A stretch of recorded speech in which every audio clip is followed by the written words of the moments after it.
Welcome to another session of Christianese 100, the language primer for those of you trying to understand how to translate church words into everyday speech, or how to stop pretending you know what you're singing on Sunday mornings and actually know what you're saying. I am Dr. Etta M, Ology, Speech Patholo-jest, here to answer questions submitted by you, dear sweet TikTok types. Today's letter resurrects one of today's long-standing cultural appropriations that keep church people debating in the pews and people outside the church, well, outside the church. Dear Dr. Etta, why do Christians argue about Easter? I wanted to go to church on Easter Sunday at a church nearby my house like I did at Christmas. So I called and asked, "What time is your Easter service?" The person on the phone said, "We don't do Easter. We do Resurrection Sunday." Well, then I got a card from another church that said, "Join us for Easter." I'm confused. What's the difference between Easter Sunday and Resurrection Sunday? If I say Easter, does that mean I don't believe Jesus rose from the grave? Will God keep me out of heaven because I like bunnies? Signed, Hopelessly Hopeful. Well, dear Hopeless, no, God will not keep you out of heaven because you like bunnies.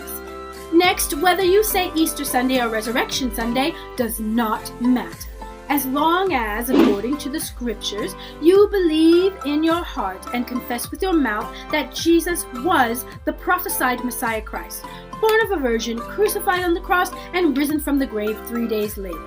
That solidifies your eternity with God. Now, as to why Christians argue about Easter, the answer is simple. Christians argue because they are people, and all people sin and fall short of God's glory. In this case, the sin can run the gamut from self-righteousness to the malady called diarrhea of the mouth. The center of the argument is around the word Pascha, Passover in Aramaic, the language Jesus spoke. As the gospel spread to new cultures, Greek, Latin, etc., Pascha translations evolved to foster new understandings. Among the British-German culture, known as Anglo-Saxons, Pascha was connected to Esther, or Estera, a Teutonic goddess to whom fertility sacrifices were offered in April. Consequently, many Christians reject the word Easter, saying it secretly promotes the idol worship of Esther or Estera, and that the word is unbiblical. Well, now, is Easter in the Bible, you ask? The answer is provided courtesy of that pesky etymological mixologist, King James. In Acts chapter 12, verse 4, King Herod put Peter in prison, intending after Easter to bring him forth to the people. Easter was substituted for Pascha or Passover. Whether one prefers the word Easter to the word resurrection, I leave to your discernment. The challenge of Easter versus resurrection is less for individual decisions and more for pastors and church leaders. In our times, does the resurrection of Christ take a backseat to our modern-day Estera, the egg hunts, the money, the candy, the bunnies?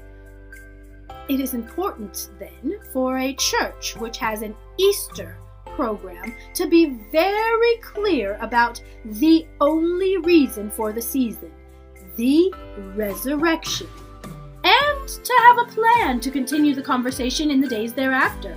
Remember, Jesus was resurrected on one day, then spent the next 40 days teaching and being seen among the people.